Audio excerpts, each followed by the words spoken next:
Welcome to the Led Wasps podcast, the only podcast in the world that specifically hosts international infantry guests. This week we are commemorating the 30-year anniversary of the First Gulf War.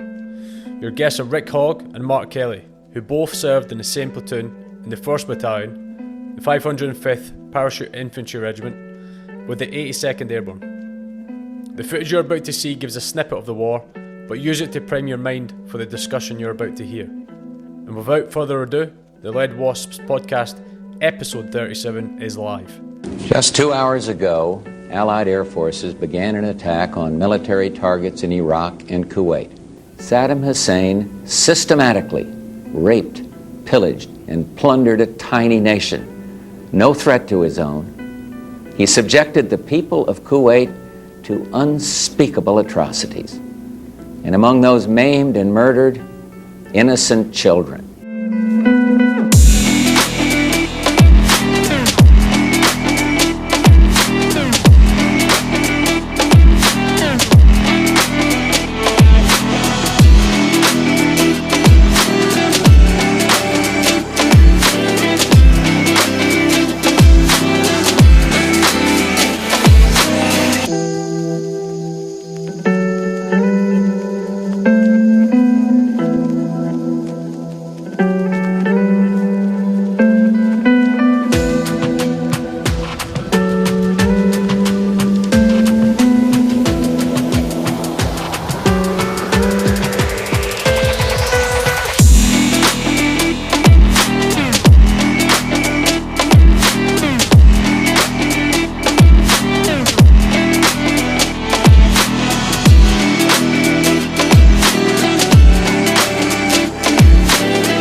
How the Iraqi army's flight from Kuwait City ended. The devastation stretches across a 4-lane highway for nearly 1.5 miles. When their escape route north was blocked by a brigade of Allied tanks, the Iraqis panicked, creating a massive traffic jam. They were hit where they stood, first by U.S. bombs, then by tanks. Yeah, I mean, I was there for the 25th anniversary. And, you know, here's the thing. If you want to start recording this thing, because we'll start running our soup coolers. It's already going. Honestly. Okay, cool. Oh, good. Yeah. No, but see, here's the thing. I was there for the 25th anniversary, right? And here's the critical mistake I made.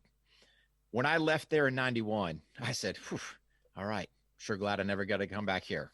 Yeah. Mistake was on this guy. So for the 25th anniversary, I remember guys are chuckling because I think it was Stars and Stripes had, you know, newspaper articles. I think they were playing stuff on the TV in the chow hall, and guys would see it. You know, it's like 25th anniversary of Desert Storm. It's like, yeah. What do you rookies know? It's like, yeah, I was here back then. It's like, oh, give me a break. So. Yeah, man. Yeah, I think a lot has gone by, but like you said, it feels like it was yesterday. I mean, a lot of that has to do with the fact that Rick and I stayed in touch the entire time. But yeah, man, it's a blink of an eye, buddy. Blink of an eye. Yeah, he just mentioned just before you came on there that you guys were in the same platoon. I didn't realize you were working that close together. Oh yeah, yeah. You could, yeah, man. Hopefully we've got some dirts on each other later on.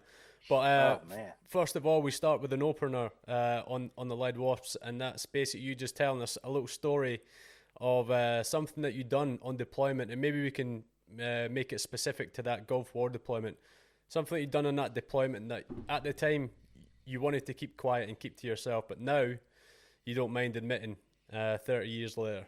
If you have one of them to mind, fire away. God, I got something that I thought was amazing, and it's a story I've told a couple of times. Is when the second bounce, once the ground war started for us, we ended up at an airfield, and I believe, and you can correct me if I'm wrong, Rick, I think we still occupy it, Talil Airfield. Yeah. And we're clearing buildings. I mean, this is the first time that I think anybody stepped foot there, and we're going through these buildings, we're clearing it. And the very first room that I get into, and I remember there was an Air Force TAC with us for a short while.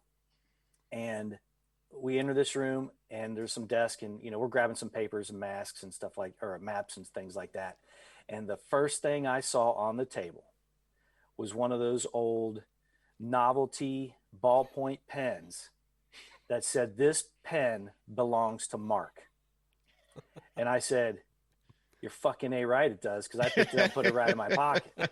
Yeah, man. The very first time, and I still have it. It's in my stuff. I'm sure that was Saddam's pen, was it? I tell everybody that when I tell the story that it was, yeah. But yeah, man, I grabbed it and stuck it right in my pocket, and that was mine, man. That's the only thing I brought back with me. That I remember, that I cherished, was that stupid novelty ballpoint pen. And you still have it, and it's nice. I still have it. I wish I'd have brought it. I'd have thrown it up there. Man, that's a good score. I got zipped for scores. I think the only thing I got was like the token bayonet they gave everybody. It's like, hey, here's your bayonet for showing up. Yeah. But do you remember when we were up at Talil? We ended up, I don't remember. And this is where, I tell guys, hey man, if you take anything away from your military career, journal, make a note, that's the one regret I've got, because it would have been cool, especially for the 30th anniversary, to sit there and go, hey, what were we doing February 2nd? I don't remember. I don't think the ground war kicked off until the 16th, and we went up shortly thereafter. But when we went up to Talil, we ended up occupying some of the officers' housing. Do you remember that, Mark? I do. And you got to think, man, we had some crap conditions up to that point, whether we lived in that big old garage down there at Camp All-American. I think they finally moved us actually into some buildings, but we still were snoozing on cots or on the floor. Slept out in the desert for the longest time. Oh man. And then, then we finally took, to the airfield. So we're sitting there, doing the clearing stuff like Mark said. And we paused point one night. We ended up taking over a house. And I don't remember if the platoon was all in the one house or if we split into two or how we all did that. But dude, how many Joes can you stick in one bed? All of them. Yeah. Dude, we were stacked in this bed like cordwood, man. I remember it was cold up there. And it was like, man, a bed to sleep on. Come on. How many can we get in? Hey, man, you got room for more? Sure. Jump in here, yeah.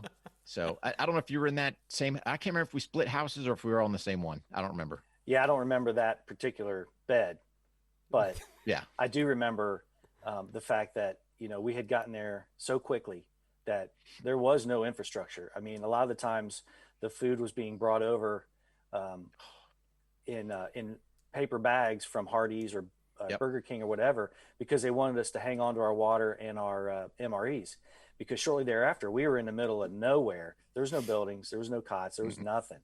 And that was for the longest haul until we, like you said, start occupying some of those buildings. Yeah. Nice. All right, guys, what we're going to do now is just introduce the episode. So right here I've got Mark and Rick, and we're doing a 30th anniversary special of the Gulf War. And Mark and Rick are going to give themselves a little introduction here at the minute. But during this episode, what we're going to cover is basically the pre-deployment for these guys, what they were up to pre-deployment, what they got up to and what they were involved with on deployment, and then some of their overall thoughts and feelings about Iraq in general from that 30-year period into what it has went through and what it is now. So if you don't mind, guys, just give yourselves a quick introduction and brief the guys as to who you are.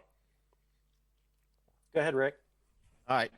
Hey guys, so I'm Rick Hogg with War HOGG Tactical. I'm a 29-year U.S. Army Special Operations combat veteran. I've taken my time as a Special Force Advanced Urban Combat Instructor in my 13 combat deployments, both Iraq and Afghanistan, and I've harnessed War HOGG Tactical. We provide mobile firearms, tactical, and canine training to law-abiding citizens, military, and law enforcement agencies. And I'm also the co-host of On the Range podcast with my good friend Mark Kelley, who, yes, we both served together in the same platoon in Desert Shield, Desert Storm back in 1991. So, yeah, buddy. Yeah, damn, man. it's like you've read that before. Yeah, it's the old elevator pitch, man. That was a good one. Hasn't changed much. Nope. Yeah, man. Sounds good. First time out of the gate. Yeah, buddy. Yeah. Well, hey, everybody. My name is Mark Kelley. I'm a 7-year U.S. Army veteran, combat veteran. Like Rick said, served with him during the Gulf War also. I'm a 28-year active law enforcement officer.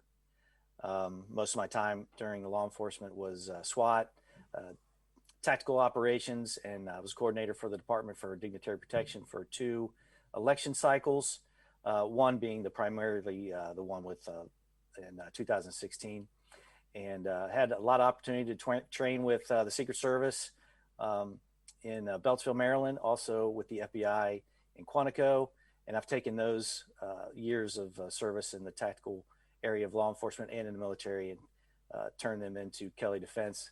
And as Rick mentioned, proud co-host of On the Range podcast. And yeah, man, we've been doing it ever since. Hell yeah. Awesome, guys. And it's good to get other guys on who are putting the message out there, doing their own thing in media and podcasting and training as well, just spreading the word and spreading the good vibes around the troops. But it's funny, actually. I got a message the other day. It was like, I had one of the guys on the UK who runs a large podcast, and he said, the message was, "Oh, why the hell did you have that guy on? He's got a bigger platform than you, and he's surely he's your competition." And I'm like, come on, that's not how it works. If you raise one guy, we all win, we all raise. If somebody wants to have another podcast guy on, it's not competition. It's if one wins, we all win. We raise each other. So thanks for taking the time to sit down and talk with us on that. I couldn't be more happy enough for being able to get this podcast out here for the 30th anniversary. But let me just take it back to your pre-deployment. At what stage of your career were you at then, in the lead up to this kicking off? So we were basically both in the U.S. Army. You've got this rank called Spec 4, so it's an E4.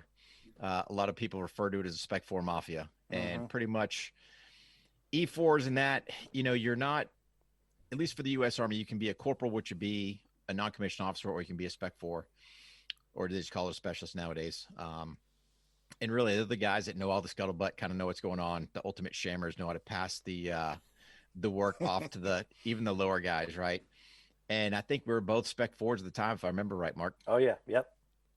So, yeah. And, there's a lot of truth to that. The E4s, specialist Spec 4s, they pretty much got everything done. I mean, supervisors would pass it on down because they got it from the platoon sergeant, and then we would make it happen. And it was a lot of fun. You hear some of the horror stories of the Spec 4s taking advantage of that responsibility. But I think we had a really good group that went over there. I know when we ended up going over there, you were very heavily involved with the Fire Direction Center, I believe, right? Yep. I don't think you were on a gun at that time. You were on the Fire Direction. So you're the brains of the operation. And we'd both been in the service for a while. We'd both been friends for a while. Had a lot of miles under our feet as far as the job went. So yeah, that's about where we were.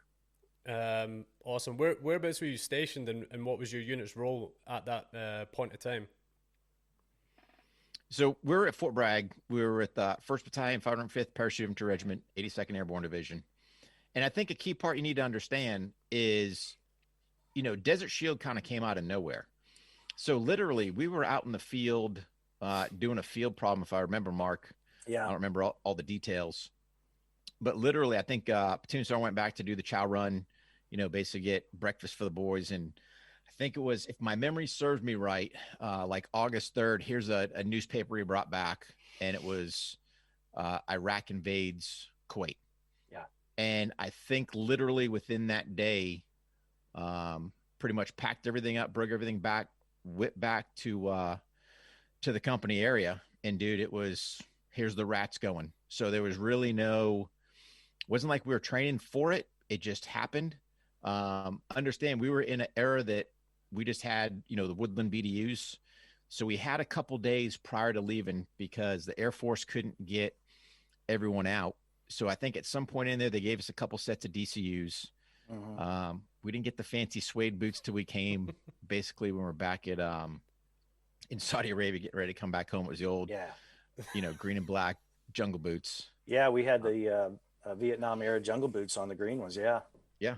Yeah, man. With here's some hokey chocolate chips. And, so there really was no pre-deployment. It was pretty much pack your crap, get back. Here's your packing list, load up. really didn't know a whole bunch what was going on, and off we went. I think within probably, what did we get out of there? Within a week, I think. It was definitely soon. I mean, there's no way it took 10 days for us to get over there. No way. And with a lot of people do know that the U.S. Army Airfield, Pope Air Force Base was right there. So it didn't take very long for us to get issued our ammunition and the BDUs and stuff and be on our way. As a matter of fact, I think there was a pretty quick advance party put together. I don't know about you. Matter of fact, I think you were on a C5 with a bunch of other guys and I flew over on a C-141 with a Sherman tank crew. And that was it. And it happened real quick. They were sterile uniforms. No one had nameplates or anything like that. No, it was just, here you go, man. Here's your bag. Yeah, I think we had to sew them on once we get over there. But yeah, because you had the Sheridan crew on your bird, because there were some of us. So on the C5, pretty much the bottom of the C5 had all the Sheridans on there, and I think it holds like 80 something guys up top. And yeah, dude, Yeah, it was an in-flight refueling, I believe. I don't remember landing. We went straight there. I think we landed in Saudi Arabia. I don't remember any pit stops. And were you guys on any notice to move, or were you on standby for something like this to happen in the world, or was it typically out of the ordinary? all of division. There's a training cycle. There's a quick reaction. They call them rapid deployment squads, whatever. We weren't actually on. It wasn't our turn. We were in a training cycle, so we were out in the field, but we were gone inside of a week. Yeah. Oh yeah. Yeah. There was no briefing. But typically, there is a training cycle. And to be honest with you, I can't remember if someone went out before us, or we all just started. Once they gathered all the aircraft, they just started circling, around, and everybody just kept going. Yeah, because the only thing I remember we got Colonel Nix, who had 1st Brigade, because the way the breakdown, if I recollect, we had a couple elements from the 504, basically one of our sister brigades. And then I think we were attached to them, if you want to say, for this brigade element. And I remember Colonel Nix kind of getting everyone in a Towel Stadium there, giving his little speech. And it was like, hey, the last time the 04 and the 05 worked together was in World War II. And okay, yeah, pack up your stuff, boys, get to the airfield. And there were like little segments along the way, so I think we hung out maybe in the company area a day or two just for supplies to roll in. Then we moved over to, I forget that staging area over there by Pope. I think we were there for a couple of days to get bullets and stuff like that. And then trying to work manifests. And then, next day or something, like I said, hey, here's the bird you're on. And all right, here we go. Right. So it was amazing. Yeah, it was amazing how quickly they were able to get those aircraft full. If there was an empty spot and they had someone, they just pushed them out. It didn't matter who you were with. And then they did a pretty good job of getting everybody together once we got over there. Yeah, that's a big logistical move that the coalition force had to do there to get that many troops and that much equipment there in such a short period of time. And like, we're talking a good couple of months before it was all there, but it is an insane logistical move that they had to do it at the time. But when you were on the transport and you were on your way to Saudi Arabia, what were you guys thinking? Were you thinking that this was going to be all-out war, or were you thinking it's going to all blow over and there's going to be a political resolution? I mean, for me, you really didn't know what to think, because there was so much gaps, I guess, if you want to say, in intelligence. So it's pretty much get on the plane. You kind of knew Iraq had invaded Kuwait. Hey, you guys are going over to Saudi Arabia is a stopgap. And I think it's like, hey, you're the line in the sand. All right, cool. If we're going to sit there and fight, we'll fight, but nobody knew. What do we know about desert warfare? Really? I mean, we've been to NTC and stuff, but nothing. Kind of land. But then again, like you're saying, we're not used to landing in an airplane, first and foremost, right? It's like, where's the airfield seizure? So you're kind of thrown aside of the element as it is. All right, land, now what? And I don't remember how we got from the airfield, if you do, Mark, over to Camp All-American. I don't remember. I think it was a mass truck initially, and then once some of the vehicles from our division and brigade started making it, then we transitioned to there was a lot of movements too, and I just don't remember exactly how we did it. But the initial concern I had was when we first landed, and you could see how sparse there was, just nobody else really there. There's no there's no big formations of folks with, that are all loaded up. I mean, my concern was the first 18 to 24 hours. I thought, man, if they were going to start throwing something our way, it was going to be difficult. There was hardly any aircraft as far as attack helicopters or anything like that. But that was my first concern, was the first 18 to 24 hours. And none of us had slept. I mean, we hadn't slept for a couple of days. It was pretty tough conditions, and no one had really eaten or anything. Like you mentioned, Rick, the awareness of the situation on the ground in terms of, Iraq's invasion of Kuwait and, how that develops wasn't formulated then. But how soon did that information start to trickle down to you before you were getting accurate briefings, daily or weekly, and you actually had a good general idea of what you might be looking to do? This is where I wish again, going back to that journal, because I knew it was shortly thereafter, once we got on the ground and we got some vehicles. And Mark, I don't remember if you were part of this or not. We went somewhere I remember some desalinization plant. So that basically turns seawater into fresh water, because obviously being out in the desert, they don't have the abundance of water. But we went up somewhere by the desalinization plant, just kind of do a site survey of that thing, kind of force protection.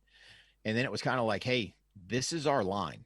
And again, how close were we to the Saudi Kuwait border? I don't, don't recollect, but it was like, if we're going to pick our point, where are we going to fight from? How are we going to do it? And what's our best plan? And I think, if I recollect, there was a road that kind of went probably from Kuwait into Saudi Arabia. And I think the intent was basically, hey, we knew they had a high armored force, try to just sit there, destroy those tanks, get them to go off that hardball road into that softer kind of marshland type terrain, bog them down, and then just take dragons and just start trying to pick off these tanks. So if I recollect, and I don't know if you remember any better on that, but I think that was kind of our line in the sand. Yeah, that's the first time I really knew what we were supposed to be doing and why we were doing it. And then shortly thereafter, we moved up north once everything caught up to us. And what border were you on? You mentioned there that you're on the Saudi-Kuwait border, but I know there was forces way out west as well. Was that part of your unit, and did you get separated, or could you just nail down exactly where you were in terms of the? We moved up north and west, and we were on the Iraqi-Saudi border. Yep. So I think we're probably better than 100 miles north of that tri-country area there. And that's where we remained there's a lot of posturing. They didn't know exactly how we were going to get moved. So there was a lot of movements initially. And then once we got up, I think we didn't even make it to Rafah airfield until it was almost time to start the ground war. So we had postured in several different locations, but it was north and west. The 18th Airborne Corps was up there. Right. Yeah. And then when you get up there and you get dug in, what does your positions look like? Because I know you said there that there was a kind of get up there and wait around type deal. What was the environment like when you eventually was sat on the border?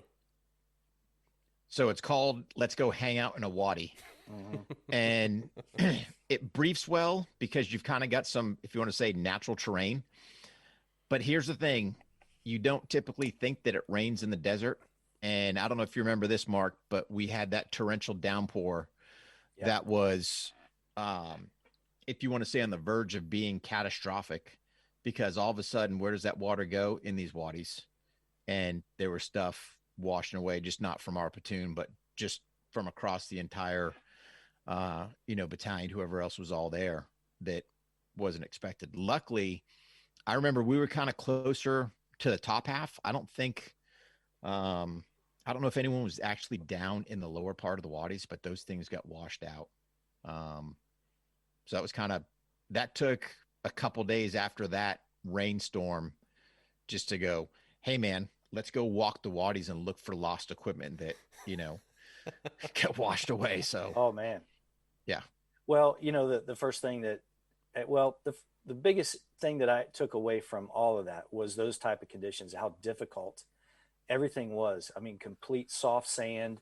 Mm-hmm. You know, and the rain would pop up, the windstorms, and it just made things miserable. And you'd have to adjust all the time. Your positions were never good, ever. And yeah, the positions never really got to a point where we were ever even close to being satisfied with them. You know, Yeah. there's no digging in. There's nothing like that. You know, we had some camouflage tarps that we could throw on there. We every now and then you'd find some vegetation. You could dress those up a little bit, but yeah, there was a lot of miserable conditions. For most of the guys in my sort of era, that you know, the image that's conjured up is only from what you really see in sorry, is from news articles and, you know, movies, and probably the one that is the most popular would be Jarhead, and you know, with that scene where they're all lying behind this huge sand wall that's been erected by the engineers, and they're all sleeping in those shell scrapes next to the wagons. They've got wagons as hardcover. Was it like that at all, or where you were, or was it, you know, a little bit different? Because for anyone who has been deployed, like you were talking about there, Mark, that soft sand, it's like the moon dust sand that you get in Afghanistan. Was that what you were talking about?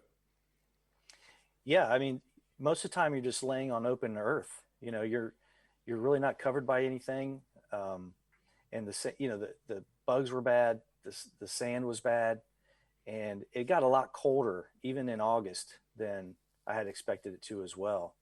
But yeah, we would just basically line up. Whoever wasn't on watch, we'd line up next to a vehicle or some kind of a natural, you know, not like a valley, but something would peak. And sometimes it'd be like one or two trees or whatever, which we tried to stay away because that drew the eye, especially in a barren desert like that. But yeah, it's a lot like that. Yeah, because you got to think, we went from everything from living in some maintenance hangar, right? Where pretty much your sleeping pad wide and long, that was like your real estate. Let's stack you all in there like cordwood. And this is all in Saudi Arabia. And of course, you know, latrine facilities that don't match all the people that are there. And that thing's just blowing up. You know, we finally got a structure, but again, it's not really any good living there. And then once we started hopping, I remember, I think we were using a Bedouin tent there for a while. Mm-hmm. I think we slept in one of those. And then finally that just, once we got up by the border of Saudi and Iraq, all that, if you want to say all your infrastructure went away, like Mark's saying, you're sleeping on the dirt. Yeah. You might try to dig in, but again, it's all terrain dependent, right? So you got some places that's straight moon dust. You got some places that's like trying to dig in the asphalt, and you were just trying to use whatever you could because, again, not knowing what's going on. But I'll tell you this, I can still remember being on fire watch, even though we still did that, or guard duty, whatever you want to call it, you know, dark 30. And you'd sit there, and next thing you know, them B-52s would roll over. About 15 minutes later, they'd drop their payload, and you could feel that overpressure. And you're sitting there going, man, them boys that's on the other end of this, they're getting a beating. And I mean, that was all the time. So, but yeah, man, it was nothing. That's why we go back kind of that conversation we had earlier about finding that one building at the Tulil airfield. It's like an actual structure, an actual bed. This is good living. Yeah. Yeah. Luxury. And then you gotta think, you're just talking about sleeping on the ground. Let's talk about, if you want to say personal hygiene, I think we got, man, if I recollect correctly, probably somewhere in January was the last time we did a field shower, and didn't see another one till we got back to Cobalt Towers. Yep. You know, And that was just, when was that? March. yeah, very end of March. Yeah. I mean, your DCUs, I remember just from all them oil fires and everything else, our DCUs might as well been black because they were, you know, it was just, there was no brown camouflage. No. So, And Rick, you just mentioned there watching the air attack. Was it at that point when that started to build up that you really realized, like, this is actually, you know, we're going to get involved here. This isn't just going to be a sit and it's going to roll over and we're going to end up going home and not actually do anything. You know, once that air attack goes in and it's 20, 30 days in, you start to realize, right, shit, it's going to get real. At what point was it for you that you realized that you definitely were going to get involved? Probably once we finally positioned, because if I recollect correctly, and Mark helped me out on this one, we went to some, I don't remember what airfield we went to in Saudi Arabia, but it wasn't up by the border.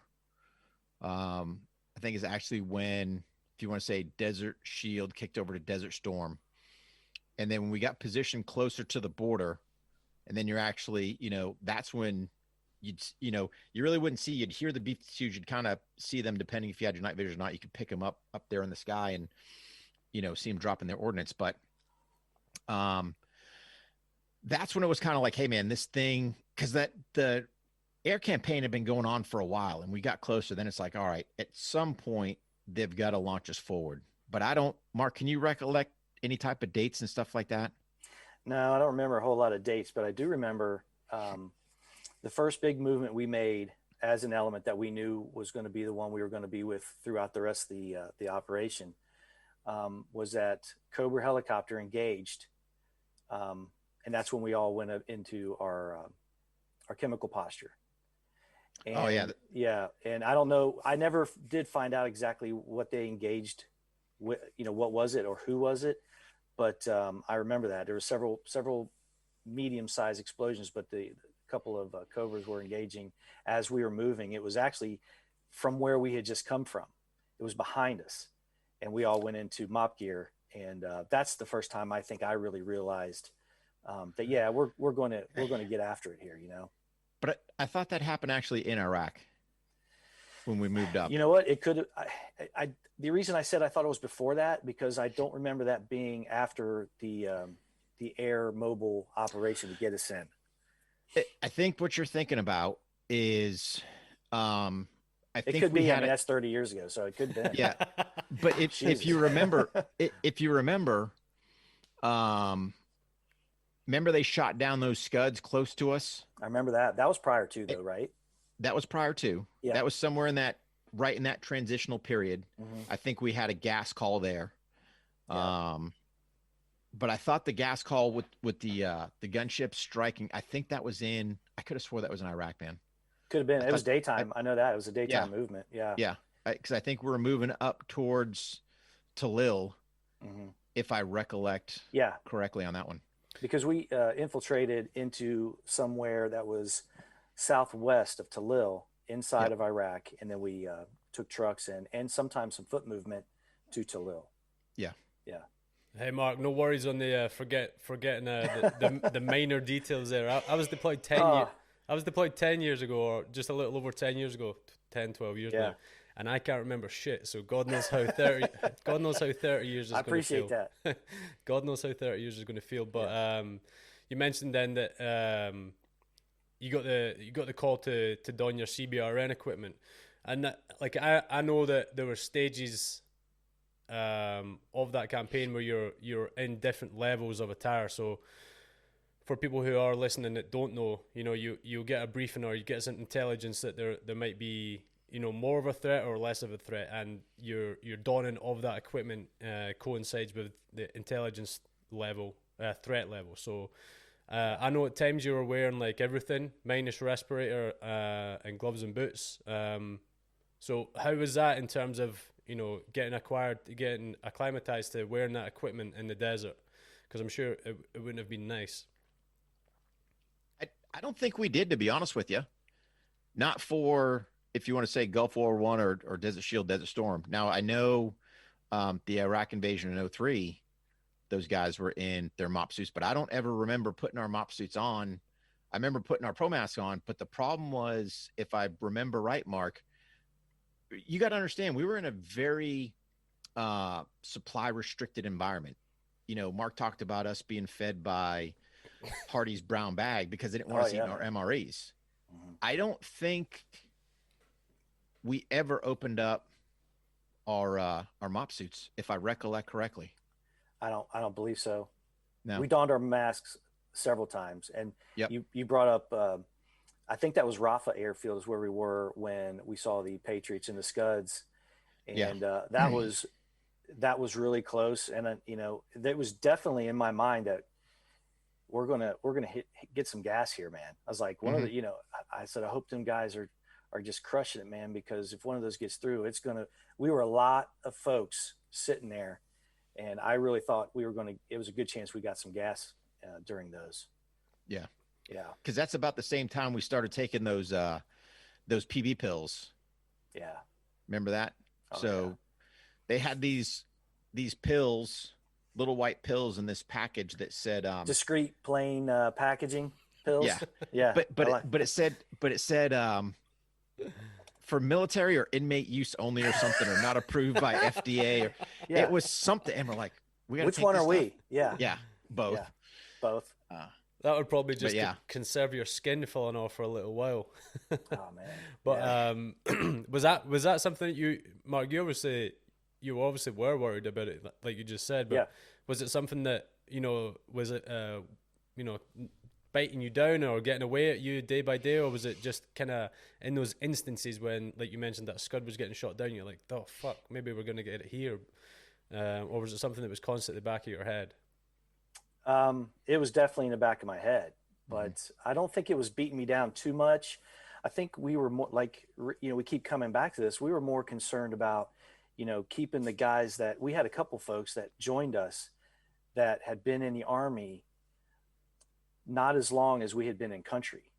So we're kind of like, hey man, you know, just do this, stick with me. It's going to be all right. Yeah. You know, there was some times when we got hot meals, and granted, it was the same hot meal 3 times a day for 10 days. It was chili, beans with chili and rice. And I tell you what, it was just like it was Thanksgiving dinner, you know, because we had Every been day. eating. Yeah, it was unbelievable. But it was almost 10 days straight. And, you know, those little things just, you know, kept us going. But I think we were more concerned about, you know, what we're going to do, making sure we're prepared for that, you know, wanting to get it done than I was the possible missile attack, because it was real. Yeah, it was definitely real. Yeah. And just in terms of that whole threat, then I'm sure you would have been training that back in the States pretty regularly, considering the Cold War threat. You know, CBRN, donning and dossing equipment, and all the protocol it takes to change canisters and clean your respirators and stuff like that. I'm sure you would have been all squared away with that. So, but for, like you said, for the new guys coming in, they probably wouldn't have had that level of training that you guys had in the States. And were you taking time while you were back there to do continuation training while you were sitting on the board, or was it kind of still that operational activity that didn't really allow you to get training in? No, we got training in. We trained the new guys. You know, it was a crash course. Yeah. So like Mark's saying, literally I think it was January when we got those guys in. I mean, brand new guys that had just got out of basic training. I will say this, some guys opted to play a joke on some of the new guys, and the slit trenches, they told them that was the Scud bunkers. Yeah. And I think, Oh, man. I think on one of the nights when Scuds come rolling in, next thing you know, you're looking for some lost Joes, and they're out there in the slit trench getting pissed on potentially. It's like, Yeah. Jesus, man. So Kind of lost on the sarcasm there. yeah, I remember thinking, I can't believe they fell for that. You know what I mean? Because they pistoned it the day before. Yeah. You know what I mean? Yeah. But These are whatever. the emergency Scud. Yeah, I remember that. Was that you? Did you come up with that? I wish I did. I didn't. Yeah, Somebody good. else came up with that one, and yeah, man, here comes it. And here's the thing: it was like across the board. So somehow the word had spread, just not to our guys, but to everybody. Hey, new guys, when the Scuds come in, you know, get to the Scud bunkers. All right, same place you're pissing at, but hey, Yeah. yeah. But it was the same thing, just like with the burn pits, because I think somebody fell in one of the burn pits, if I remember, because it rained again, and of course that thing filled up with water. I mean, it was just the conditions over there were crazy, man. Those PB pills, remember some guys actually got nerve agent poisoning. Yeah. And I mean, you didn't know what to do. So what do? You've got, you know, this atropine. So let's give him a couple sticks, just like you were taught during your NBC training, because he's showing signs and symptoms. So yeah, let's pull out his The next auto thing, injector. the medevac's there 5 minutes later. Well, you know, we had a lot of folks that were getting bit by insects and spiders and everything that, you know, had to be medevaced out. you know, the conditions were unbelievable. Yeah. Yeah. So in terms of like I mentioned there, the training, you guys are kind of, the Cold War was coming to an end, isn't it? So you guys will have been training for something similar, you know, big ground conventional type war. So it kind of rolls into what you ended up being part of. Yeah, it really did. Mm-hmm. Yeah, and but also that comes with that is the bigger picture rather than just infantry tactics or infantry operations. Is, you know, these big, you know, huge destructive weapons of mass destruction that, you know, nations are going to use against nations that Iraq, you know, was alleged to have these weapons of mass destruction that. Oh, they had them. Yeah. Because I will tell you this, right? And here's the big thing. Everyone always argues that. No, back in 91, we were right down the road from Al Nasiriyah. And when the EOD guys set that thing off, oh my God. Yeah, dude, all of our alarms went back crazy. Yeah. And we were like miles away from this thing. We were miles away, and we were having debris falling on us. I can't remember how far it was, but it was tens of miles. I mean, it was a long way away. Jeez, yeah. So when people go allegedly, no, dude, we were there because here's the thing. There's a handful of organizations that were there that were on this chem watch list or whatever you want to say because of our exposure that was up there. Yeah. So I'm here to tell you today, alleged, no way, dude, confirmed. Yeah, so, man, that's good to hear. I'm ignorant to the facts, obviously, because I wasn't there. Nope. That's, yeah. So when people go alleged, no way. It was, Al Nasiriyah, there's, like I said, I know First EO5 was part of that. I forget what other organizations were there. But yeah, dude, there was stuff up there. Yeah. And what was you know, obviously infantry units are the ones who end up finding all these types of things on the, you know, when you do actually go onto the ground, it's not a drone that's finding these things inside a you know, a bunker building or whatever you want to call them, or a hangar or whatever. But in terms of your training for finding these, what were you told to do if you discovered that you're potentially walking into a place where they're harboring nuclear weapons or you know, just in general weapons of mass destruction? Were you given any like protocol to follow, or? I don't think we were, because here's the thing you got to understand, right? You mentioned drones. Okay, let's rewind the tapes. No drones back in 1991, right? No. Everything was, you know, basic ground pounders covering ground. So, and Mark, this is where I'll need your help. So I remember we basically had X amount of kilometers on the Talil map sheet that we were responsible for. Yeah. And if I recollect, here was our guidance. Annotate everything to the best of your ability and destroy everything. Yeah. I mean, I don't know if you remember this. So we ended up finding one of those ZPUs, you know, the wheeled anti-aircraft Soviet gun. Yeah. We found a lot of stuff in that area we had. Yeah. Well, nobody briefed us. Hey, man, the foot pedal is the trigger on that thing. We won't mention any names, but somebody puts somebody puts their foot on that. Whack, whack, whack, whack. Oh. You know, so because again, scared the shit out of me. Oh yeah. So you're a bunch of Joes that don't really know what you're doing, trying to figure stuff out. Oh. Come across a bunch of stuff that you'd only seen in manuals. You kind of, you know, want to sit there, spin the wheels, mess with stuff. Yeah, these things were loaded up, and sure enough, the foot pedal is what, you know, makes these things shoot. So, all right, good tip. Don't put your foot on the foot pedal. Yeah, we blew up everything. Yeah, I was just going to ask, in terms of denying enemy equipment, what was the protocol there? Everything. So put it this way: destroy everything that was there. Try to annotate to the best of your ability what it was. Just so everyone knows, I'm 3 away from having my ace.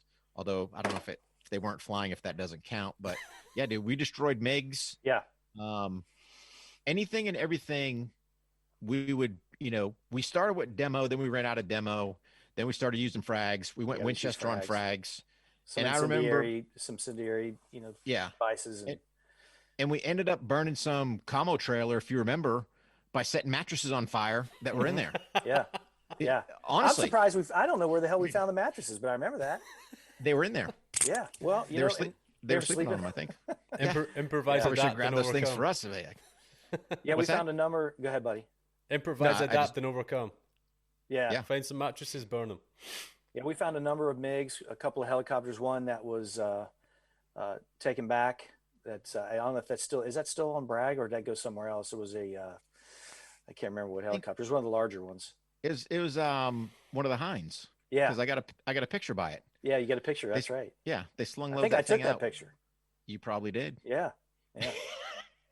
I should have said, hey, dude, take a picture of me. It was badass, but we found a number of planes, several helicopters, blew up not a ton of ammunition, but blew up some, a lot of communication stuff. Yep. I remember one time there's a guy in our platoon that he took an AT-4 and he was going to blow up this tower, and we're all standing next to him, and he's getting ready to do it, and he goes through the procedure and arms it, and all of a sudden he goes, click. So we all start kind of just slowly inching away from him. No, it's going to be all right, buddy. Just go ahead and try it again. We're going to step over here. Yeah. Did he get it? Oh, dude. Oh yeah, he got it. He blew the shit out of it. I think he left I think he forgot to pull the pin out of the back, wasn't it? I think. It was either that or that little lever that you used to have to. Or maybe he didn't use the safety. Yeah. I forget. Yeah. It was something. Yeah. Yeah. So, But I mean, we went Winchester on all that stuff, man. Oh man. So I can only imagine a bunch of infantry dudes rocking up on a fucking MiG, and you've got free reign. You've got free reign to do what you want to do. I can only imagine. Yeah. So we would have been jumping in the cockpit and fucking. Oh yeah. All that. Yeah. It was jumping in the cockpit. Why we never took a picture next to one, I don't know. Maybe I didn't have any. Who knows? Because we're idiots. Yeah, we rigged one up. If you remember, I think we tried to get the ejection seat by rigging up 550 to it. Trying to, hey man, what happens if you pull these handles? Out there at 550 going. Like, yeah. Yeah. God, probably would have killed all of us. You know what I mean? Yeah. I don't know. Yeah. It was a lot of fun. Damn. So by this point, you've crossed the border and you're entering into Iraq. And what's your mission then when you're on the move? Because I know it was a pretty fast. You covered a lot of ground very quickly. What was your mission, if you can remember? Yeah, we were going to all helo in. We were following the French 6th Light Armor, I believe it was. Mm-hmm. I think they were the northernmost armor, and we were following them. We were maybe 4 hours behind, and they had laid some waste. They had done a real nice job, and we were going to do a staging area, I think 20 some miles shy of Tulare Airfield, where we could gather everybody up, and then we made the movement to take over Tulare Airfield. That was pretty much what we were supposed to do. Mm-hmm. Yeah. And how did that movement, what did that look like? Was it a vehicle move in there, or was it an air assault through helicopters, or how did that pan out? I think it was an air assault, if I remember right. I think they were just burning loops of Chinooks, if I recollect correctly. And then we were all sitting on a bed of mortar and frag ammo. Yeah. So we had all these crates we had to carry through on. Then we sat on top of the crates, and they were just making loops, like Rick said. Yeah. Yeah. And I think they brought the Arty in, and they were trying to bring, if I recollect, I think on some of them they were bringing equipment in along with packs, but it was mainly, hey, get boots on the ground. Kind of, this is your staging area. Yeah. Far enough away where they thought, hey, the gig's not going to be up, but close enough where, hey, we could make a movement up to there. Yeah. And if I recollect, I think we just, once we kind of get everybody, I think we just started leapfrogging up there to a certain point, got up on that berm, and was like, just movement, a lot of movement. Yeah. You had to check out a few things. A lot of support from Apaches were there by then, and some fast movers, and checking a few areas out, but it was pretty quick movement. I can't remember if we got there during the daytime. I thought it was at night, and a lot of that stuff started at night. Yeah. Go ahead. Yeah, Rick. I don't recollect. Yeah. No, I was just saying, I think we might have landed during the day just from the chalk we were on. Mm-hmm. But I think the actual assault on Talil, if I remember right, I think we moved up to that berm during nighttime, but actually rolled in, I think, first thing. Yeah. I don't remember.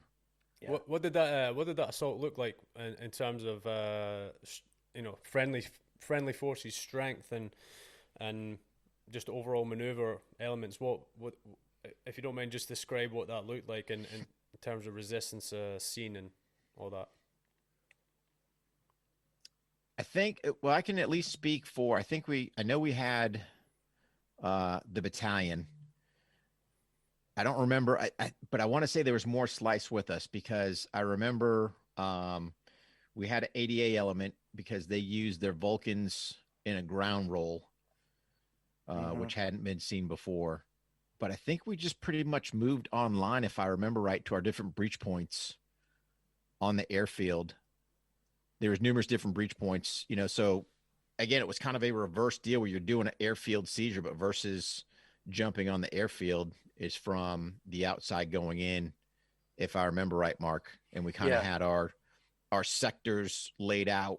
Hey, here's your breach, make breach, because there was a perimeter fence around it, because there was a large berm that I think the hardball was on. We used that as kind of a last staging point, kind of up and over the berm at whatever time was annotated, moved to breach points, and then just everyone started breaching that fence, if I remember right. Yeah, and I think it sounds right. And I think I do believe there might have been more than just our battalion, because it was like an L-shaped posture. We were on the southern end moving straight up, and they were coming from the north and sweeping east. But I don't remember who else was there. Yeah. If it was, second or third battalion, I don't remember. Yeah. It was all light infantry. Did you meet much resistance there? Not a whole lot. No. Here's the thing. The guys that were there, the few people that we found around and the couple that wanted to try to put up a fight, they were beat. Yeah. Because them boys had been bombed, 30 plus days? Oh, man. I mean, they were, you had a couple diehards that probably thought they were going to do something, or maybe they snuck out and didn't get bombed. But, dude, for the most part, them guys the air war had beat them down.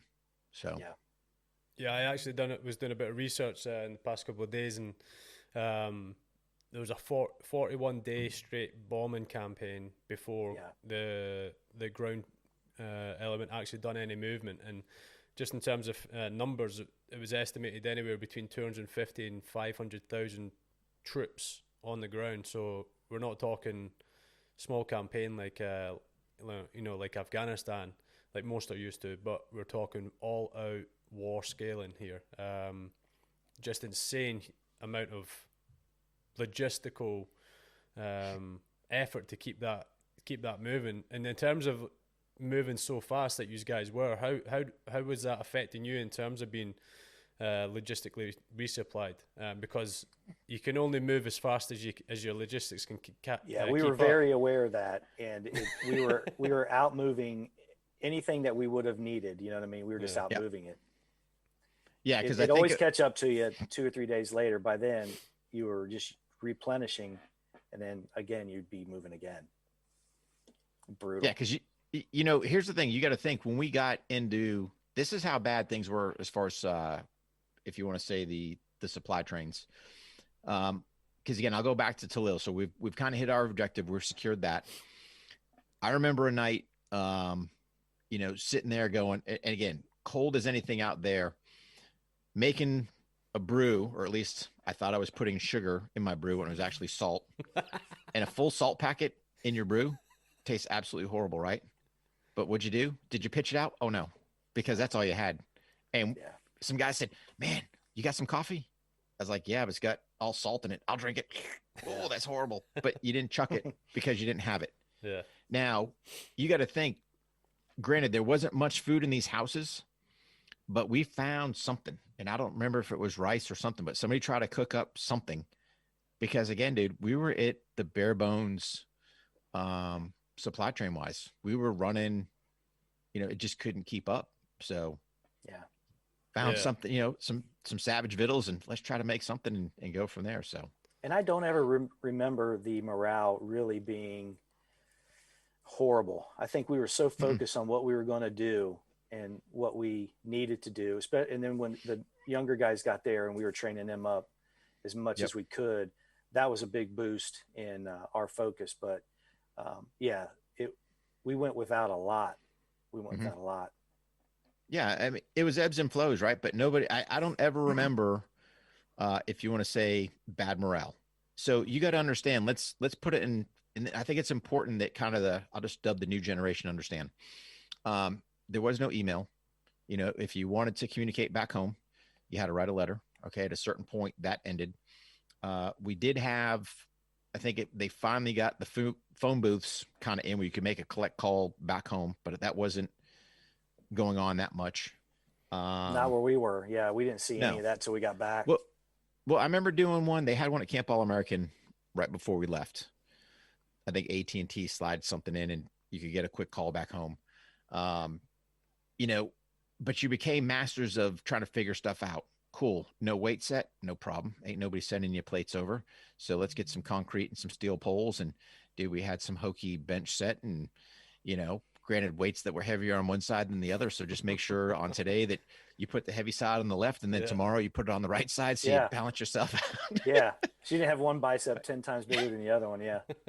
But I mean, we tried to make the best of what we had. And I don't even, you know, even from Jump Street, eating those hearty cold hamburgers all the way up to, you know, actually being in Iraq, not really getting resupplied like we need to. I don't remember anyone ever complaining, whining. No. You know, yeah, you might have sat there, man, this sucks. Yeah. But it'll only suck if it gets 10 degrees colder. Yeah. I mean, that's what the boys are best at. The boys are best at moaning. Yeah. But they're really, I mean, it would be like, yeah, this sucks. Yeah, exactly. You know, but there wasn't the technology that you have today. I mean, I can remember when those oil well fires kicked off out there on guard duty. I remember we had to sit there and put IR chem lights around our own platoon perimeter. Yeah. Because your nods didn't even work. It was pretty much, all right, hey, I can kind of walk over here. Yep. I see the IR from, all right, there's an apex. All right, cool. Let me walk over here. Yep. There's an apex. Dude, guys could have rolled in 5 feet away. You would have never seen them. I mean, it was, so even just the technology you had wasn't working. Well, we were rocking the sevens back then, right? Yep. High-end PVS sevens, man. Oh man, grainy. They need ambient light, which there's zero. So you couldn't see anything. Yeah. Remember they came out with those jackets, those poncho parkas that you had. They had the little checkers. Oh, yeah. And someone who just got in country had brought those over and said, dude, what the hell is that? Oh, you can't see it with night vision. I go, brother, I can't see anything with these things anyway. So yeah, it works. You're right. It works. Yep. What was the combat proven? He was our new lieutenant, I think. What was the rollout of like night sights? Did every man have his own head mounted sights or? No. To be fair, we did have quite a few. We had a lot more than some of the other platoons probably did, but no, we didn't. No, there was no individual radios. There was none of that. No, you had probably a couple per squad, maybe. You know, but there was nothing. Again, you got to understand the technology wasn't there like it is today. We didn't have any IR lasers on our rifles. We had M16A2s with iron sights. There was no red dot optics. There was no white light. There was nothing.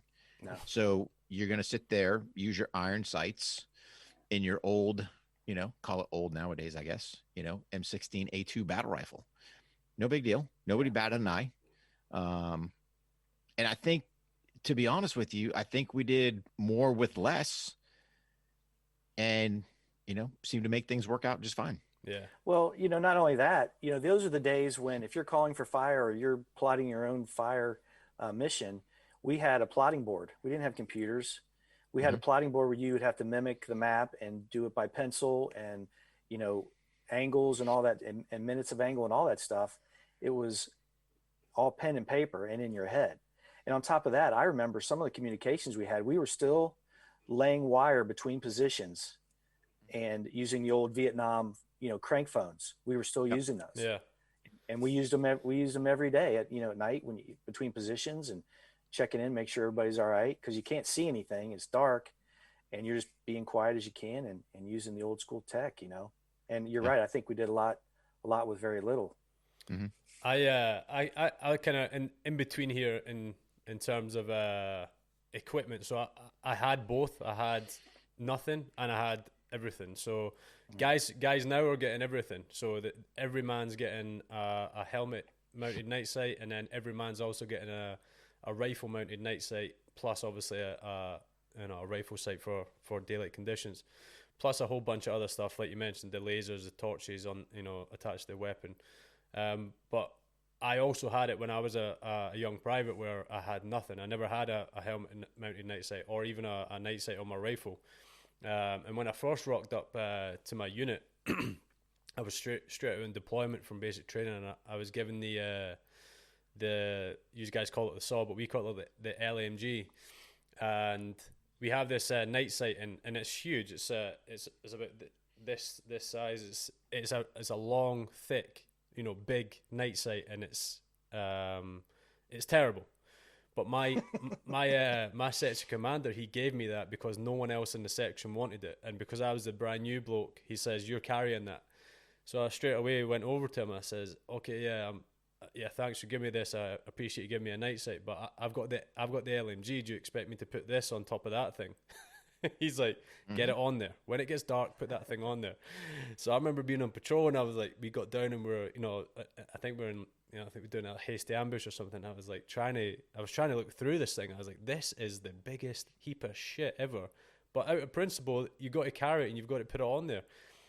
So I kind of had the best of both worlds. Some night I was on patrol, putting my hands out in front, just hoping to touch someone's back. And then towards my end of my career, it was like I had all the thermal sights, and I had all the equipment. But guys now, they've got a full suite of equipment, and I'm sure in America it's way better than what we've got in the UK in terms of rollout of equipment for the guys. So yeah, it's interesting to hear your stories about how you guys, you said you had nothing, and how I can kind of relate, but also some of my experiences are much better in terms of having the equipment at hand.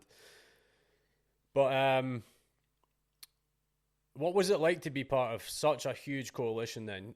Were you aware of it, or were you just kind of in your own bubble and just doing your own thing day to day? Go ahead, Rick. It's a good one for you. So, really the coalition, you kind of sit in your own bubble, right? Because that's your world. You kind of care about really your platoon. All right. Hey, the company, the battalion, but really after that,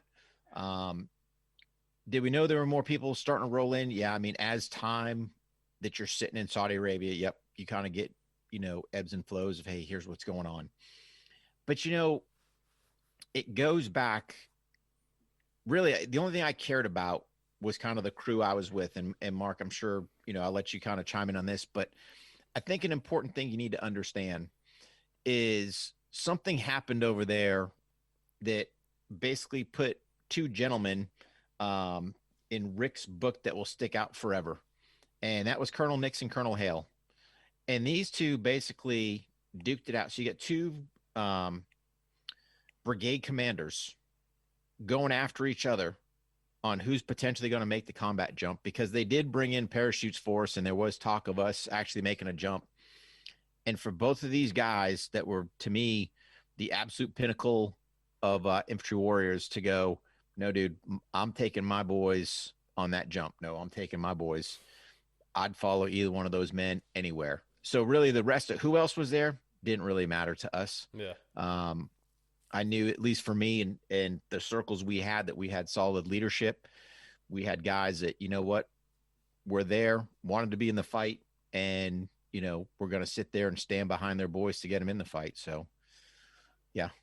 Yeah. And, the thing about that too is I totally agree with you. I was only concerned with, our guys, and being in headquarters company, we had those other guys, all the friends that we had, like the scouts and all those other guys that were with us. And all I really cared about was being prepared for them. And those two leaders that you just spoke about, they had us prepared. We were prepared, and we were able to execute, and we were able to get those young guys trained up.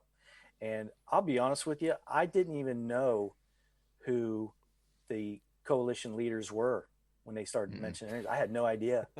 I knew we had a lot of people there. I had no idea who Stormy Norman was. I had no idea, because I didn't care, because we had those guys that were telling us what to do. He was my Stormy Norman. Yeah. Oh yeah. So, yeah, Yep. it was really strange. Talk about a bubble. I mean, there was no, nothing out there. We didn't know, and it's probably a good thing. Probably a good thing. Mhm. Yeah, that's good. Good to obviously hear as well that you've got a good bunch of unit pride there still running through your veins, Rick.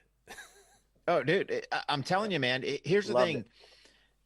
it. I don't know how 82nd is nowadays, but I will tell you this: for a young man growing up in the U.S. Army, um, you know, late 80s, rolling into the 90s, I I enjoyed my time. Good place to grow up. Good leadership. Learned some valuable lessons there. Um, but really from, like I said, probably, can I remember the rest of the officers? Can I remember my PL's name? Nope, probably not. Um, but I'll tell you this: I'll remember Colonel Nix and Colonel Hale. Yeah. So why would I remember two brigade commanders that, in all essence, as a knuckle dragon spec force shouldn't even care about, know about, worry about, because these two dudes were willing to go at each other to bring their boys that combat jump. So hey, if you're airborne infantry, if you can score a combat jump, that's like a huge pinnacle in your career, right? Yeah, And I've got both of these guys fighting for it. Come on, dude. Where do you want to go? To hell and back. Roger that, sir. Let's go. Yeah. I just had a guest on two episodes ago. Robert Collington. He was with the 173rd, and he done a combat jump into Iraq in 2003. And what, as we were talking about it, as we were talking on the episode, I had no idea that even happened. And then, excuse me, guys around the world that are following me, sending me messages like, geez, like I had no idea that there was even a combat jump in Iraq. And that's why episodes like this and others are so important to get it from the horse's mouth and document, because what you're doing really is documenting history. You're also doing a biographical depiction of someone's life, or and people are really interested, especially now. It's been a good period of time that it happened ago that people are starting to forget almost, and well, maybe starting to forget, but people like myself who were only just born at that time. So it's amazing to hear about stories like this, that like a little story that two colonels are fighting over a parachute jump in Iraq in 91. How many people are going to know that unless you're telling the stories? It's awesome to do this, and it's awesome to document it, and it's also cool. It's fucking cool to hear stories like that. Yeah. But you got to put some things in context, right? Because you got to think, in 89, part of the division jumped in down to Panama for just cause. Yeah. And we unfortunately got cheated. And I'll say that because here's the thing: when you look at that one and kind of, laying some history in there, we had done a brigade size mass tack, which would never done a brigade size. We went from the airfield, jumped on helicopters, flew to the mount site, never done that. And then obviously what happens on December 20th, same thing. And I remember, because we had gotten cut loose, and Mark, I don't remember if you were there yet or if you'd come back.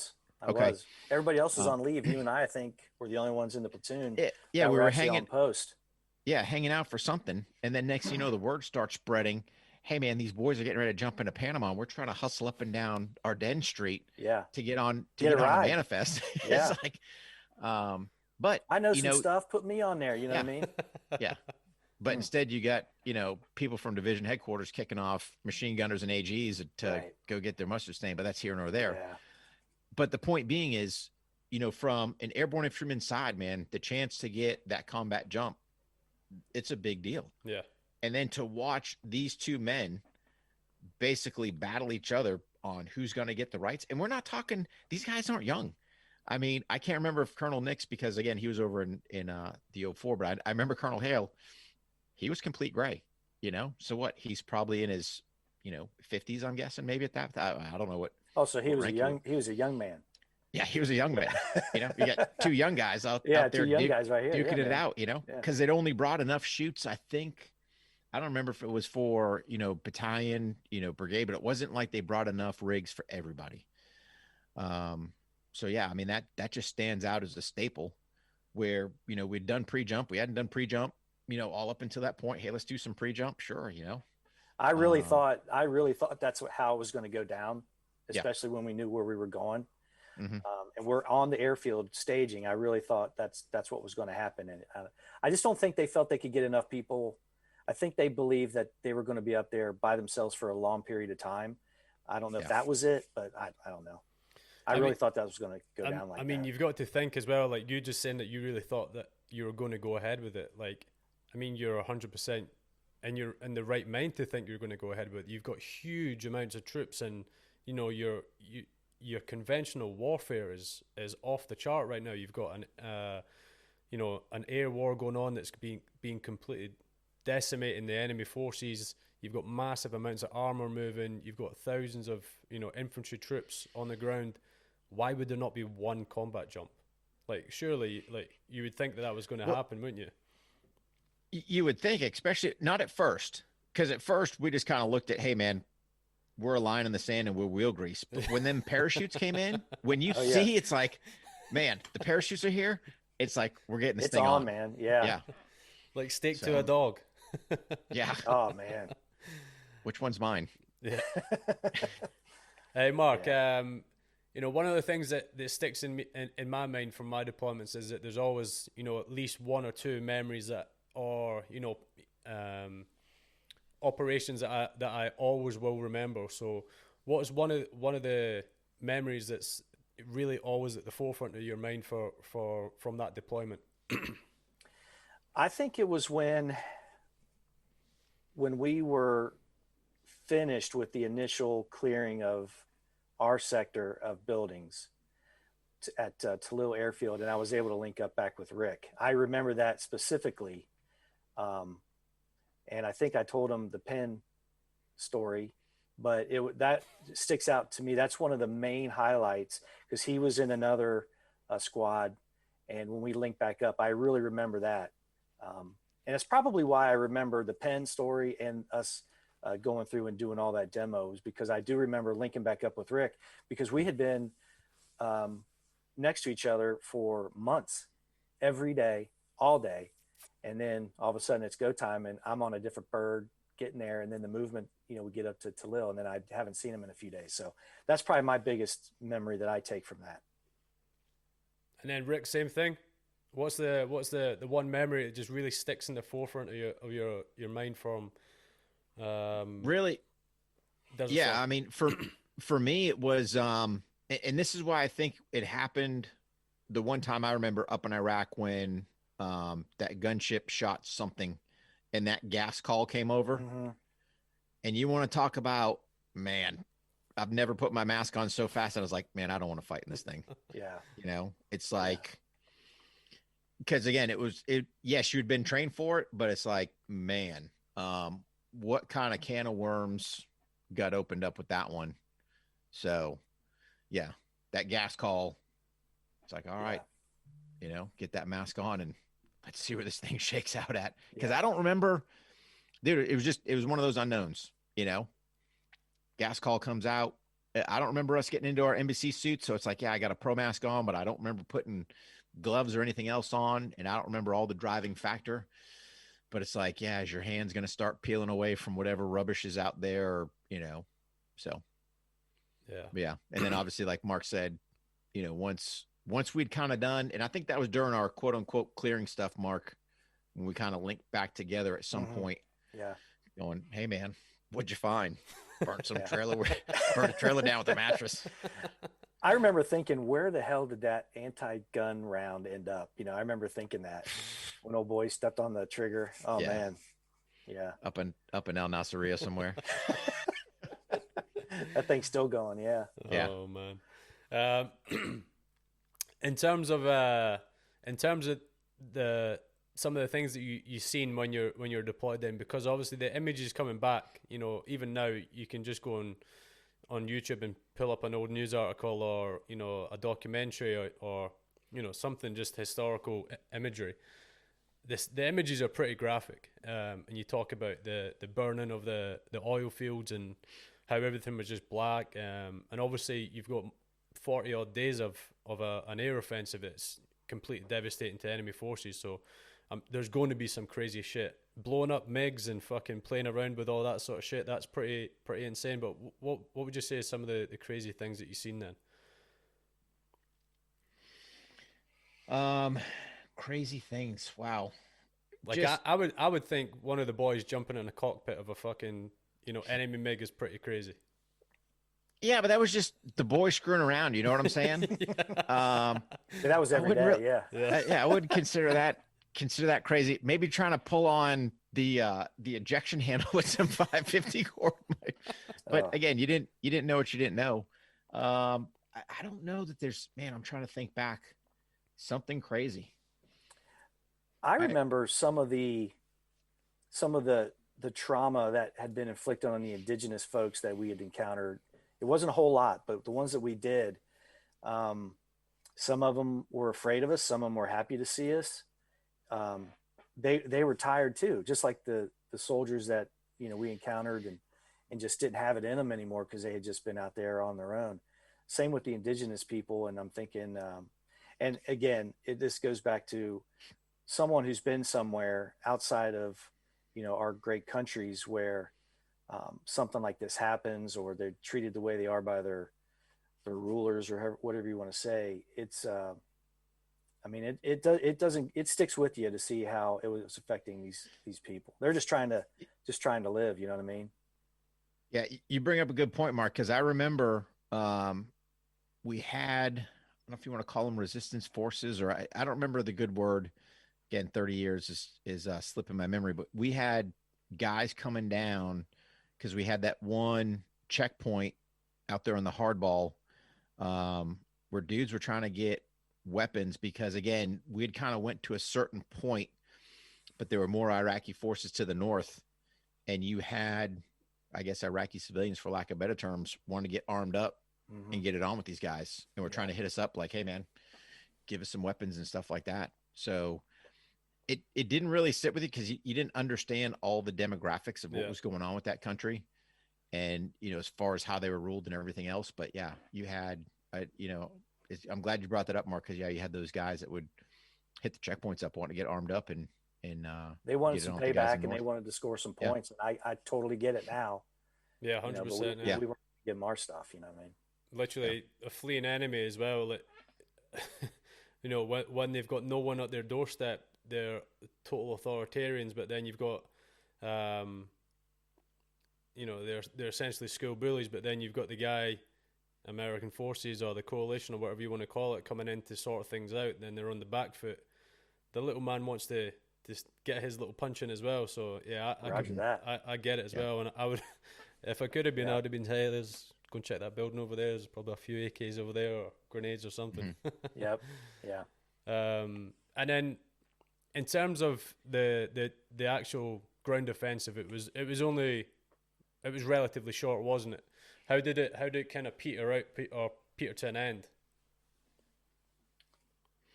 Well, I mean, I think we were moving pretty quickly and accomplishing a lot. And we just got one day, it's like, hey, we're stopping. Yeah. We're not going any further. They're making us stop. And I remember that one street sign on the hardball there, it said, how far it was to Baghdad or whatever. Yep. And I'm thinking, man, we're right there. Yeah. Let's keep going, but word came up that we're done, we're stopped. And I think it might've had something to do with the imagery of the highway of death and all that stuff. I think it's almost like when you see someone in the ring, just getting a beat down. And at some point, everybody who's watching, it's like, hey man, enough's enough. That's not how we felt. We wanted to, finish it and be done with it. But I'm sure that had a lot to do with it. You know what I mean? The public, the public may not have been behind it quite as much anymore. Like enough is enough kind of thing. Yeah. Like you said, that analogy of a fighter who is punch drunk but is just still getting punched. It's like, yeah. But I think what you said there about you guys still wanted to get after it definitely holds some value though, because what happens afterwards when these guys are allowed to get a bit more confidence back in their bones, they start getting over over aggressive again, don't they? And they start to persecute the Kurds up to the north and the Shiites, the Sunnis. I think it's the Shiites and the Sunnis that were kind of aligned together. And but yeah, there was something as well that I was doing in my research, and I think it was Schwarzkopf, who's the the ground commander. He actually met with Saddam's guys and negotiated the Iraqi National what would you call them? The Republican Guard. Republican Guard. They were allowed to start doing air moves again, and then after a couple of days, they were allowed to start doing gunship moves again. So I think there was something there, almost like political talk, that was kind of. It would have been wiped out if these guys were allowed to keep going and finish the job. But as you said, Mark, I think there was political will to stop then and there. What do you think about that? If you had kept going, do you think that the Republican Guard would have been, taken out or halted in terms of building back up that confidence and strength? Well, I think for sure. I don't know, but maybe some of those persecutions wouldn't have occurred. Maybe it might not have been something that reoccurred again as quickly as it did. I don't know. It's just like anything else. We're not the policymakers. We're not the diplomats. We're just grunts. But that's how we felt, and we just wanted to get up there and keep going, be done with it. Yeah, and what happened then afterwards? What was the next phase of the of you guys' operational tempo? What did that look like? I think we hung out. Didn't we hang out in Iraq for a little bit? Yeah, we stayed forward for quite a while. Yeah, we got the pause point because, again, the logistics, if I recollect correctly, obviously we flew up there, but I think we drove out of there deuce and a halfs or something, trying to get people out. So again, it's all logistical moves, right? So it's easy to get, and why we didn't helo people back, I don't know. But I think we ended up getting a bunch of vehicles up that part so we could get everyone together, convoy operations. And here we go, driving back down south into Saudi Arabia. But that's where it gets kind of fuzzy for me, Mark, is we had to have made some more jumps back to Cobalt Towers at some point, but I don't know if we drove all the way there or how I don't remember how we got there. Yeah, we were trucked everywhere after that. We did a couple of foot movements from areas where the trucks were, gathering. But other than that, we drove all the way back. We hit the one stop, then we made it back to, Camp All-American first, right? And then back to the airfield. I don't remember. Yeah. I just remember I remember we hit Cobalt Towers because basically that was the first time we'd showered in like 70 some odd days. They were kind enough to give us a new uniform, which, oh, by the way, so on your name, U.S. Army and 82nd Airborne patch, because you're going back home. And here's your cool suede jungle boots that you didn't have for the entire time, but we're going to give you a set now to wear home. Yeah. Okay. I guess they did want our parents probably seeing us the way we actually were, but yeah, looking all rough. Look presentable for the American public going home and all smiles. We didn't look so hot when we came back, but No. How quick was it? How quick was it before you ended up getting back home? And I'm sure, obviously, you deployed very fast. So I'm sure at the time, your family would have been, very worried about what was potentially going to happen. And there was news, news articles saying that you were expected to lose 1 in 3 guys. So I'm sure that your family was, must have been pulling their hair out. How was it? How long was it before you got home, and what was the reception like for you? I remember, at least for me, Mark, I don't know for you, I got home, believe it or not, on all days, April 1st. That's when I got back. Yep. Yeah. So we might have been on the same 747. April Fool's Day. Yep. Yeah, April Fool's Day. So jokes on this guy. And yeah, I don't know how they got the word back to everybody. I don't ever remember, like I said, I remember making a phone call back in 90 at Camp All-American. I don't know how they reached out to the families to let them know, but I know my parents were there when I landed at Pope. Yeah, my mom and dad April were there. 1st. Yeah, but I have no clue how they found out. I don't ever remember calling them, writing a letter, because I think once we left Camp All-American, I don't remember getting any mail from then on out. Do you? No. Yeah. I think they maybe Bragg knew that we were coming back relatively soon, but it would have been almost 3 months by the time we got back. And it looked just like the Heartbreak Ridge scene on the tarmac with Clint Eastwood coming back. That's what it looked like. It was really nice, and got to see our parents and spent a little bit with them. We had to go back and do some debriefing and some other things. But then I think 2 days later, if they were able to hang around, we could go with them, have a long weekend. So it was good returning back because all of our families were there. Yeah. I think I have video of that somewhere. Have to maybe put that up one of these days. Damn. That'd be a good find. Yeah. So. And then obviously post deployment, you must have had some leave built up, and did you guys do anything special with that time, or was it just spent at home, kind of relaxing and winding down back into normal life? I think here's the thing. I don't really remember my leave time. I think I did go back. Actually, I know I did, because I think I might have spoke at my little brother's school about it. But really what I remember, if you want to say post-deployment, was I went to Ranger School shortly thereafter, because somewhere in there they said, hey, there's no pre-Ranger. And that was one of the prereqs you had to do before going down to Ranger School, because you got to think the whole Army was pretty much shut down. And I jumped on that bandwagon. I was like, no suffering before the suffering. Yeah, sign this guy up. We'll go knock that thing out. Yeah, I don't think either one of us took a long leave. I don't. Yeah, I don't believe so. I don't really remember my leave, because it was shortly thereafter. I think June I was down at Benning going to Ranger School, so we got back in April. Yeah, 2 months later I was down at Benning. So I don't. Yeah. Well, in the 82nd. And I don't know if I'm sure they still do it. They had those training cycles and deployment ready cycles.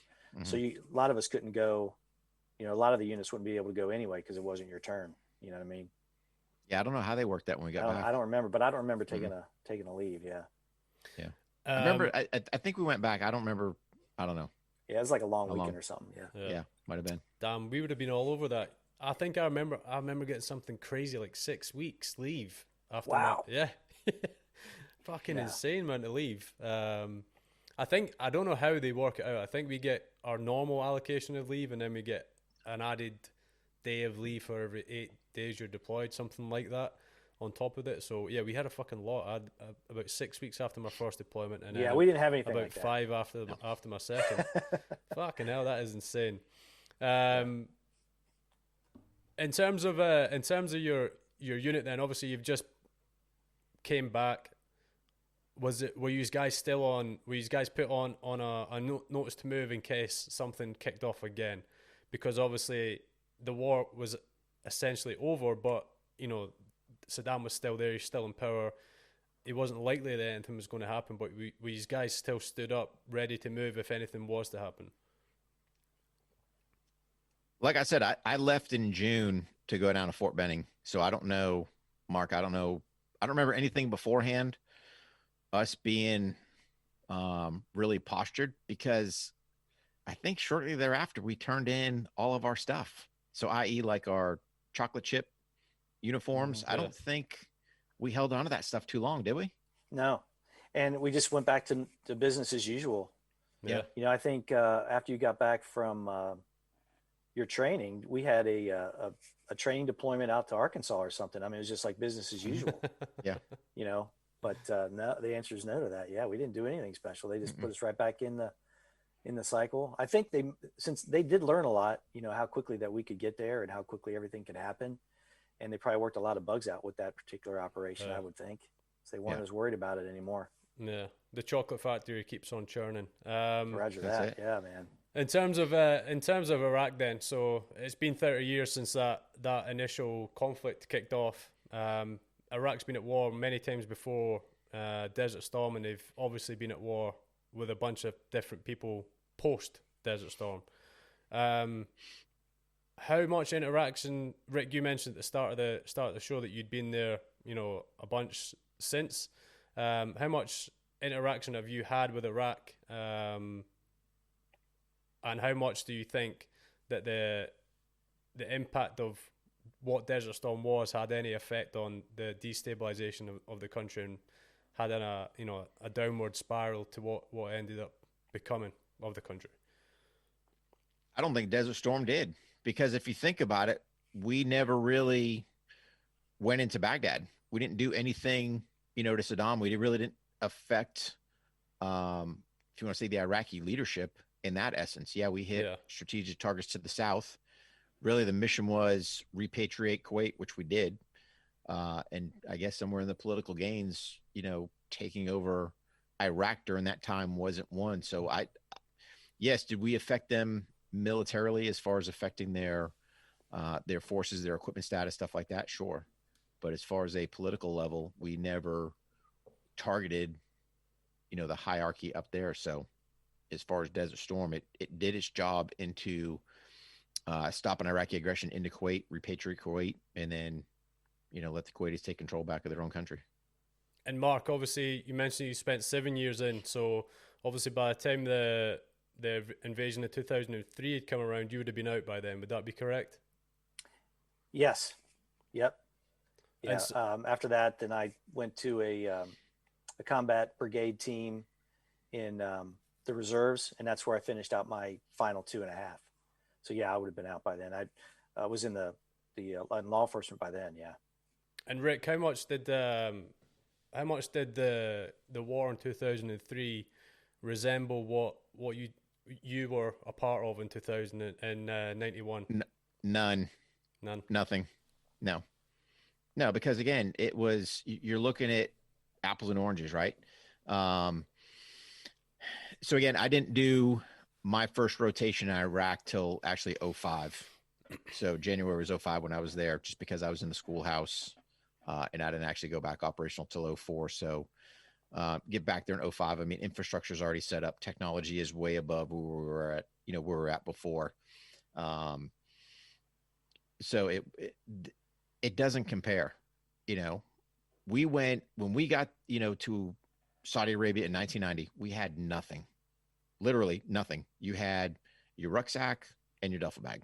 That was it. And that was your infrastructure. Comparatively to, you look at, kind of some of the things that KBR set up, and heck, PXs and all this other, infrastructure there. I mean, I don't even remember when the PX rolled in, what little there was there, Mark, at Camp All-American, but it was a ways down the road. Mm-hmm. So it was just a different time, different era, different thought process, technologies. It was, let's just say, a lot less in 90, and obviously you had a lot more back in 2005 when I got back over there. Yeah, and as well as they performed too, and what they had to deal with, I couldn't have been more proud of everybody that we were with there, Rick. Mm-hmm. It was tough. Not a whole lot of information coming in. When it did, it was usually something we had to act on like 2 minutes from now, and nothing of any kind of comfort whatsoever. And the way they performed, man, yeah, very stellar, very proud. Yeah. Yep. That's probably a good way to kind of close up here. So my last sort of question would be, looking back now, it's been 30 years. How do you remember, what's your burning memories of the Gulf War and maybe the legacy of it? So really for me, and I'm going to give you two, right? Because I think it's important. We'll do, if you want to say Gulf War, Desert Shield, Desert Storm, and then we'll say the GWAT. So really when you look at our whole driving purpose, or at least for me, hey, we went over Desert Shield, Desert Storm, Iraq invading Kuwait, repatriation. Granted, our target was to the west of that, and we accomplished our targets like we needed to make that whole operation, happen. Did I really think about, hey, I'm here taking the fight to the enemy? Nope.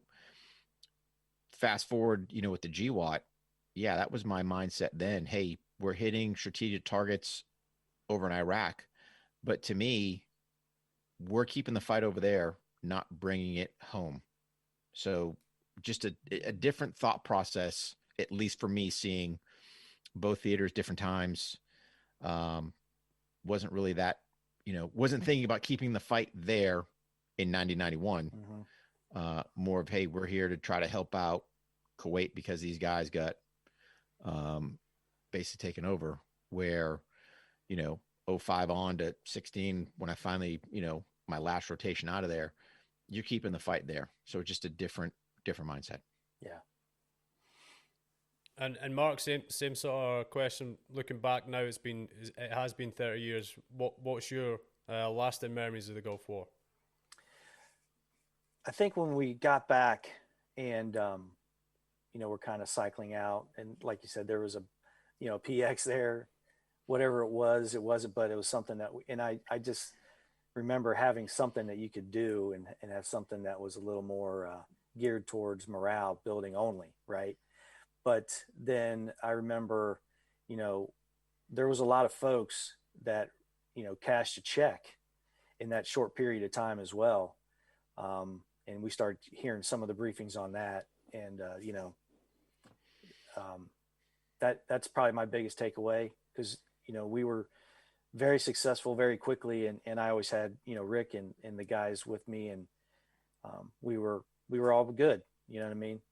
That's my biggest takeaway. I think, especially now after 30 years, you realize that those guys were just as young as we were then. And you look at some of the pictures that Rick and I post, holy crap, man. You know what I mean? These are young studs. Oh, man. So, yeah, that's my biggest takeaway. I don't know the exact number, but it was, definitely worth mentioning that, there's a lot of folks that did cash that check. Yeah. Yeah. So. Of course. And listen, guys, thank you very much for taking the time out of your evening to sit down and do this episode.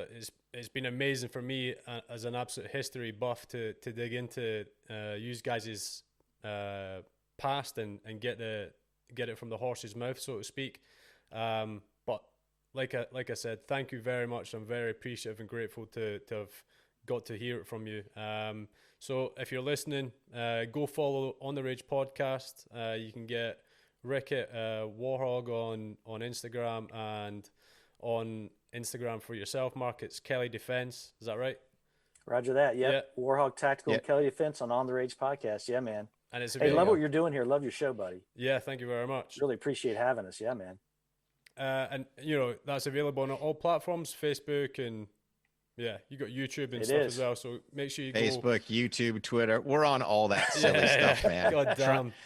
Trying to man. figure out how to market. So if you damn. figure out an answer, or if one of your viewers, listeners knows some secret to beat the algorithm, please send us a message and let us know. I've 'Cause, not figured it out yet. Oh, man. And 2 platforms is enough for me. I'm just on the YouTube and Instagram, and I don't even have a personal page anymore. It's just too much to deal with. Since I started this, I've become a goddamn therapist. The amount of messages I get is pretty insane, and it's always great to answer them. And listen, if you send me a message, I'll answer you and I'll give you my honest truth and try and help you out. But yeah, it's cool the amount of reach that something like this does have.